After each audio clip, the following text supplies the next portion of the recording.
क्या एक माँ ही अपने बेटे की मौत की असली वजह बन सकती है? क्या भीष्म पितामह की मृत्यु केवल अर्जुन के बाणों की वजह से हुई थी, या इसकी पटकथा सालों पहले उनकी ही सौतेली माँ सत्यवती ने लिख दी थी? यह कहानी महाभारत के सबसे बड़े रहस्यों में से एक है। महाभारत का युद्ध अपने अंतिम चरण में था। युद्ध के 10वें दिन जब भीष्म पितामह ने शिखंडी को सामने देखते ही अपने हथियार डाल दिए, तो अर्जुन ने उन्हें बाणों की शैया पर लिटा दिया। लेकिन क्या आपने कभी सोचा है कि भीष्म की मृत्यु केवल अर्जुन के तीरों से नहीं, बल्कि वर्षों पहले हुए एक फैसले से तय हो गई थी? इसकी शुरुआत होती है हस्तिनापुर की महारानी सत्यवती से। जब सत्यवती ने अपने पुत्र विचित्रवीर्य के विवाह के लिए काशी नरेश की 3 बेटियों को लाने की योजना बनाई, तो भीष्म ने अपनी प्रतिज्ञा निभाते हुए उन्हें बलपूर्वक हरण कर लाया। लेकिन उनमें से एक राजकुमारी अंबा पहले से ही शाल्व नरेश को अपना पति मान चुकी थी। भीष्म ने उसे अस्वीकार कर दिया और शाल्व ने भी उसे अपनाने से इनकार कर दिया।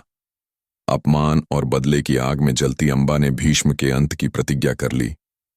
वर्षों की तपस्या के बाद उसने शिखंडी के रूप में पुनर्जन्म लिया और महाभारत के युद्ध में वही भीष्म पितामह के सामने खड़ा हुआ।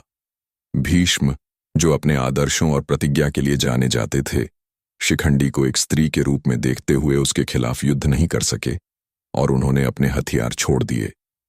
यही वह क्षण था जब अर्जुन ने अपने बाणों की वर्षा कर दी और भीष्म पितामह बाणों की शैया पर लेट गए। भीष्म की मृत्यु केवल युद्ध का परिणाम नहीं थी, बल्कि सत्यवती के एक फैसले का अंजाम थी। यदि सत्यवती ने काशी नरेश की बेटियों को विवाह के लिए बलपूर्वक लाने की योजना न बनाई होती, तो अंबा का बदला, शिखंडी का जन्म और भीष्म की मृत्यु का यह चक्र शायद कभी नहीं बनता।